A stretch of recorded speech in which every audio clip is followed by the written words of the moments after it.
ভোক্তা অধিকার কর্তৃপক্ষ কর্তৃক নিয়োজিত ম্যাজিস্ট্রেট এসে যে অনাকাঙ্ক্ষিত ঘটনা হয়েছে, আমি মনে করি উভয়ের মধ্যে সরি বলে বিষয়টি মীমাংসা করে ফেলা এবং যাতে এই ধরনের ঘটনার পুনরাবৃত্তি না ঘটে সেদিকে সকলের খেয়াল রাখা। আমি সমস্ত ব্যবসায়ীদের সহযোগিতা এই ব্যাপারে কামনা করি। সহযোগিতা করবে তারা এবং ম্যাজিস্ট্রেট আসলে আপনাদেরই কাজ হবে, এখানে গাড়ি ঘোড়া ঢোকে না, ঢোকা কঠিন।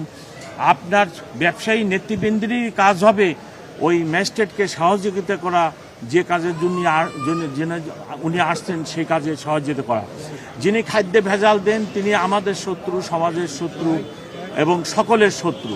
যিনি রমজান উপলক্ষে 50 টাকা হালির লেবু উনি এখন 160 টাকায় বেশি মুনাফা করতে চান, উনি রোজা রাখলেও ওনার রোজা কাজে আসবে না। কারণ রোজা এবং ইবাদতের মূল কথা হচ্ছে আপনাকে হালাল রুজি খেতে হবে। আজকেও মসজিদে জুমার নামাজের সময় বয়ানে হুজুর বললেন যে হালাল রুজি না খায়ে যদি সারা রাতেও আপনি ইবাদত করেন কোনো লাভ হবে না। সো আপনারা সবাই, আমরা হালাল রুজি মানে কি খালি ঘুষ খালে যে হারাম হইল তা না। আপনি মাপে কম দেন, আপনি সুযোগ সুবিধা বুঝে দ্রব্যমূল্যের অনাকাঙ্ক্ষিত দাম বাড়াই দিয়ে অধিক মুনাফা করেন, ওটাও তো হালাল হয় না।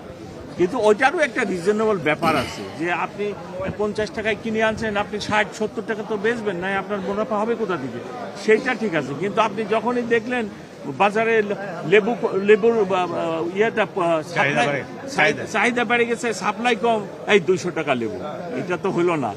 তো এই বিষয়াদি আপনারা সবাই খেয়াল রাখবেন। আগামীতে ম্যাজিস্ট্রেট সাহেব আসলে আপনারা তাকে সাহায্য করবেন। এখানে সরকারি কর্মকাণ্ডে বাধা দেওয়া আমাদের কাজ না। আমরা ভেজাল বিরোধী, আমরা সবসময় সমিতির সুনাম রক্ষা করতে চাই এবং সরকারি কর্মকর্তাদেরকে সহযোগিতা করতে চাই। তারপরের দিনেই আমরা খবর পাইলাম যে আপনারা এটা নিয়ে জব্বর মন্ডল সাহেব ডিজি সাহেবকে বলছে, বক্তার ডিজিকে ওনার অফিসে আমরা যাওয়ার জন্য।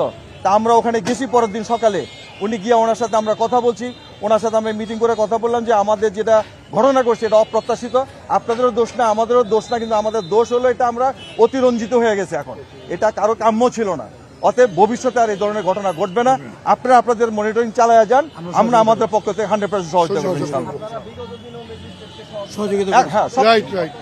জি না, আসলে দুঃখজনক এটা, যে এটা এত অতিরঞ্জিত হওয়াটা দুঃখজনক, এটা ঠিক হয় না পুরো।